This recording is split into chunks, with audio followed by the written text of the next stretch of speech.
As I was sitting here today, just now, what came to my mind in my spirit, I hear the Lord saying, "Arise, arise, take up thy bed and walk.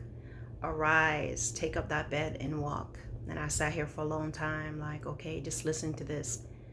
And if you know anything about that occurrence that took place in the Bible, it was when there's a man who is lame and,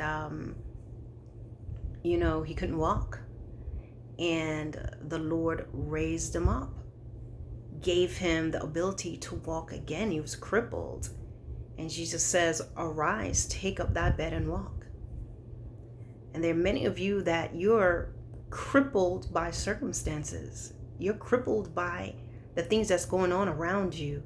You're crippled by your feelings, your thoughts. You're crippled by what others have said to you. But you're not realizing that the word is power. The word of God is power. The word is power. The word is power. The word of God is power. Rise, take up thy bed and walk. When Jesus Christ died on the cross and he was crucified, he crucified to give you victory over this very thing you struggle with, which is in fact a dead thing that you continue to give life to.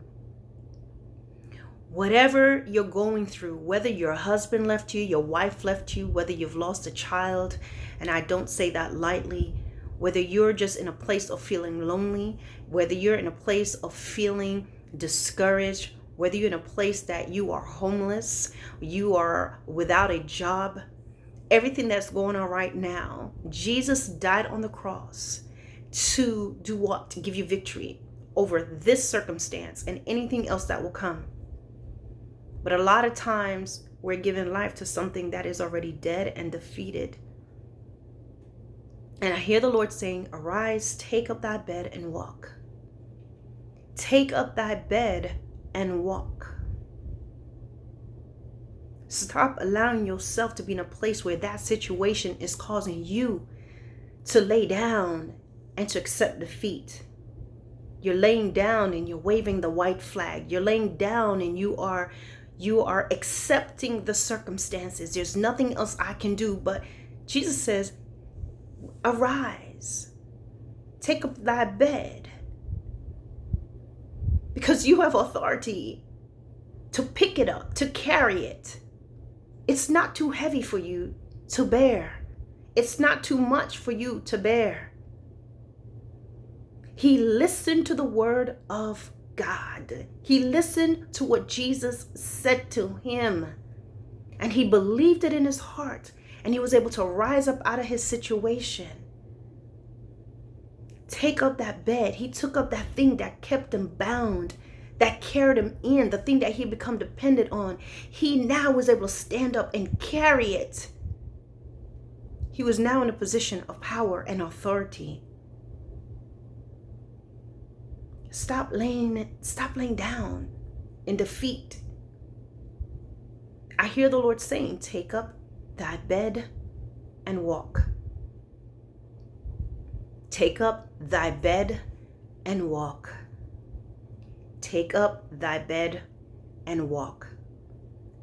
Many of you are defeated because you're feeding your flesh more than the spirit. Many of you are defeated because you're believing what you're hearing on TV, what people are telling you, more than the word of God. Many of you are suffering in your flesh, are suffering and in facing things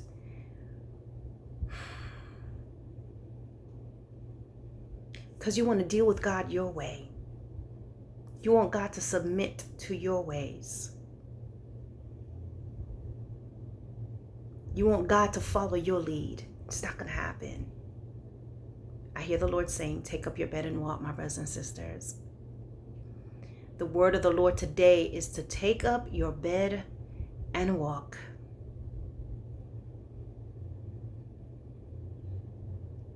Stop depending on other people. Stop expecting other people to raise you up. You better learn to encourage yourself like David did in the wilderness. Take up that bed and walk, my brothers and sisters. This is the word of the Lord today. Be blessed.